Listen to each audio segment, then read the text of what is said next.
Now we will learn about the posterior cranial fossa. So this is posterior cranial fossa. It is deepest of all the cranial fossa. It is occupying the. It is having hindbrain. It consists of what structure forming the hindbrain? Cerebellum, medulla oblongata, and pons. So these structure they are lying in the posterior cranial fossa. Now we will see boundary, or we can see which are the bones seen in the posterior cranial fossa that we will see. Anteriorly there is a superior border of petrous part of temporal bone, dorsum sella of the sphenoid bone. Posteriorly this part is known as squamous part of occipital bone. And on each side, somewhere here you can see this is the mastoid part of temporal bone, and this is the mastoid part of parietal bone. Now in the median plane, this is the sloping part seen. This is known as clevus. In the middle part, in the median plane, you can see there is foramen. This is known as foramen magnum, and this is again squamous part of occipital bone. On each side you can see this part is again this is a part of occipital bone, but here is the name given is this is the condylar part of occipital bone, and here we have learned this is the mastoid part of temporal bone, and here again this is the mastoid angle of parietal bone. Now we will see the features one by one. This sloping part in front of foramen magnum, this is sloping part, this is known as clevus. The clevus, it is formed by the fusion of posterior part of the body of the sphenoid, or we can say dorsum sella, and with the basilar part of occipital bone. So somewhere here this much part is of sphenoid bone and this much part is of occipital bone. These two unites and this is forming the clevus. So this clevus, it is related to the basilar plexus of vein, and it also supports the pons and medulla. On each side of the clevus, so somewhere here you can see one fissure that is known as petrooccipital fissure. This is petrooccipital fissure because it is lying between petrous bone and occipital bone. So this is petrooccipital fissure, which is posteriorly ending at the jugular foramen. It ends at jugular foramen. So this petrooccipital fissure, it is lodging the inferior petrosal sinus.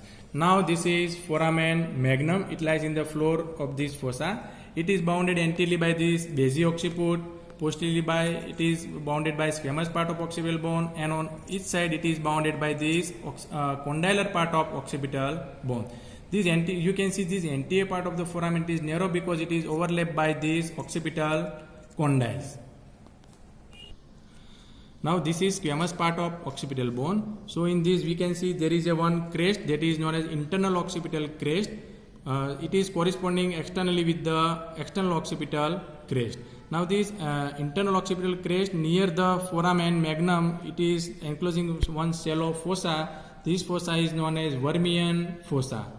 This internal occipital crest above, it is uniting here or it ends here at the internal occipital protuberance. This is internal occipital protuberance. Here there is a also confluence of sinuses.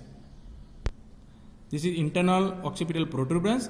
Here there is a confluence of sinuses. So on each side of internal occipital protuberance again there is a transverse sulcus which is lodging the transverse venous sinus, and it is having two lips. This also gives attachment to the posterolateral attached margin of the tentorium cerebelli. Now this transverse sulcus near the occipital, near the mastoid angle, or we can say near the mastoid part of temporal bone, it is becoming the sigmoid sulcus. You can see here this is groove. This transverse sulcus, it is becoming now sigmoid sulcus. So here this transverse sinus, now it is becoming sigmoid sinus, and it is ultimately ends near the jugular foramen. Okay. On each side of internal occipital crest there is a deep fossa. This fossa lodges the cerebellar hemisphere. Now we will see some features over the condylar part of occipital bone. In this we can see jugular tubercle which is lying over the occipital condyle. So this tubercle is known as jugular tubercle. These are the occipital condyles.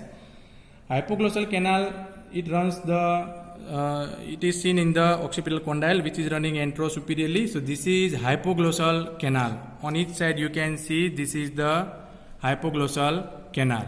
On this side you can also see this is the hypoglossal canal. Another canal that is seen is condylar canal, which is open in the lower part of sigmoid sulcus. So this is sigmoid sulcus, and in the lower part there is a one opening that is known as opening of condylar canal, or you can say this is also known as posterior condylar canal. We can also say condylar canal or posterior condylar canal. So from outside we can see this is the posterior condylar canal, and this is anterior condylar canal, or we can also say this is hypoglossal canal. Now we will see some of the features on the posterior surface of petrous temporal bone. So important feature is this is internal acoustic meatus. So important foramina seen in this surface that is internal acoustic meatus. It is approximately 1 cm long, running transversely toward the lateral side. Within the bone it is marked or it is limited by one perforated bony plate which is known as lamina cribrosa. This lamina cribrosa separate these internal acoustic meatus from internal acoustic internal in ear. So this internal acoustic meatus which is limited laterally by the lamina cribrosa, which separate internal acoustic meatus from inner ear. Now very small orifice of aqueduct of vestibule, there is a narrow slit like opening behind the internal acoustic meatus. So somewhere here there is a location of this opening, but you may not be able to see. Now another part is subarcuate fossa that lies below the arcuate eminence. This is arcuate eminence we have seen in the middle cranial fossa. Just below it somewhere here this is the subarcuate fossa which is lying lateral to the internal acoustic meatus. So this is subarcuate fossa. Now this is jugular foramen. So this jugular foramen, it is formed by the deep jugular notch of the petrous part of temporal bone above and shallow jugular notch of the occipital bone below. So simply you can remember it is lying between the occipital and petrous part of temporal bone. This is jugular foramen. So in the upper margin of jugular foramen there is a one notch we can see. This is known as glossopharyngeal notch. This notch is known as glossopharyngeal notch. So you have to remember this. Now we can see this part of bone is mastoid part of temporal bone. In the mastoid part of temporal bone, first on this side we will see the sigmoid sulcus. So you can see this is sigmoid sulcus. That is continuation of the transverse sulcus, and it is leading toward the jugular foramen. On this side we can see this is the transverse sulcus and sigmoid sulcus, and here we can see one opening that is the mastoid foramen. Mastoid foramen on external side we can see somewhere here is the mastoid foramen. Same mastoid foramen opens here in the lower part of sigmoid sulcus. This sigmoid sulcus, it is related anteriorly to the tympanic antrum. That you have to remember. This sigmoid sulcus is related anteriorly to the tympanic antrum. Now we will see applied anatomy of the posterior cranial fossa. Fracture of the posterior cranial fossa causing bruising over the mastoid region, which may extend down over the sternocleidomastoid muscle. Sternocleidomastoid muscle is attached to the mastoid process, so we can see bruising over the mastoid process and lower down over the sternocleidomastoid muscle in case of fracture of the posterior cranial fossa. So this is all about the feature of the posterior cranial fossa. Now we will see the attachment and structure passing through foramina. Now this posterior cranial fossa we have initially discussed, it is lodging the hindbrain, which consists of cerebellum behind, pons and medulla in front. Now this is clevus. So in the lower part of clevus you have to remember three attachment from below upwards. They are apical ligament of Dens, then upper vertical band of cruciate ligament, and membrana tectoria. So these three structures you can see in the figure. This is apical ligament of Dens, upper vertical band of cruciate ligament, and membrana tectoria. This is internal occipital crest. It gives attachment to the falx cerebelli. This is jugular tubercle. This is crossed by, or you can see this is grooved by 9, 10th and 11th cranial nerve as they passes through the jugular foramen. Subarcuate fossa. Somewhere here we have just learned about the subarcuate fossa. It lodges the flocculus of cerebellum. This lodges flocculus of cerebellum. Now you can see these are not natural foramen. These are the foramen which is made for the screw introducing. So this is artificial foramen. Don't confuse. This is foramen magnum. You must remember the structure passing through foramen magnum. Now through the wider posterior part there is a passage of lower part of medulla oblongata along with 3 meninges. Through the subarachnoid space there is a passage of spinal accessory nerve, vertebral arteries, sympathetic plexus around vertebral arteries, posterior spinal artery and anterior spinal artery. So you have to remember 5 structures: spinal accessory nerve, vertebral arteries, posterior spinal artery, anterior spinal artery and sympathetic plexus around vertebral artery.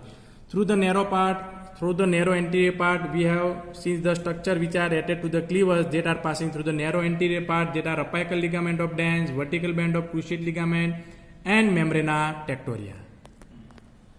This is anterior condyle canal, or we can say hypoglossal canal, through which there is a passage of hypoglossal nerve, meningeal branch of hypoglossal nerve, meningeal branch of ascending pharyngeal artery and emissary vein which is connecting sigmoid sinus with the internal jugular vein. This is jugular foramen. Now we will see the structure passing through the jugular foramen. Through the anterior part there is a passage of inferior petrosal sinus. We have seen this is petrooccipital fissure which is lodged by inferior petrosal sinus, so which is ending in the jugular foramen. So we can say in the anterior part there is a inferior petrosal sinus and meningeal branch of ascending pharyngeal artery. Through the middle part there is a passage of 9th, 10th and 11th cranial nerve. And through the posterior part there is a passage of internal jugular vein and meningeal branch of occipital artery. This is glossopharyngeal nerve which is lodging the inferior ganglion of glossopharyngeal nerve. Now we will see some of the location of dural venous sinuses in posterior cranial fossa. This is the superior border of petrous temporal bone which is occupied by superior petrosal sinus, now which is continuing with the transverse sinus. This is so along with the transverse sulcus here there is a transverse sinus. Now we have to remember that superior sagittal sinus, it is continuous with the right sided transverse sinus. This is internal occipital crest. Along it there is a lodgement of occipital sinus. Here this is the confluence of sinuses. Here many sinuses they are confluence. So occipital sinus, on each side there is a transverse sinus, superior sagittal sinus and straight sinus. All these sinuses they are meeting here. So this point is known as confluence of sinus. There is a continuation of the transverse sinus. So this continuation of transverse sinus, it is forming sigmoid sinus and it is gradually going towards the jugular foramen and it becomes the internal jugular vein. So this is all about the posterior cranial fossa, structure passing through and important relations.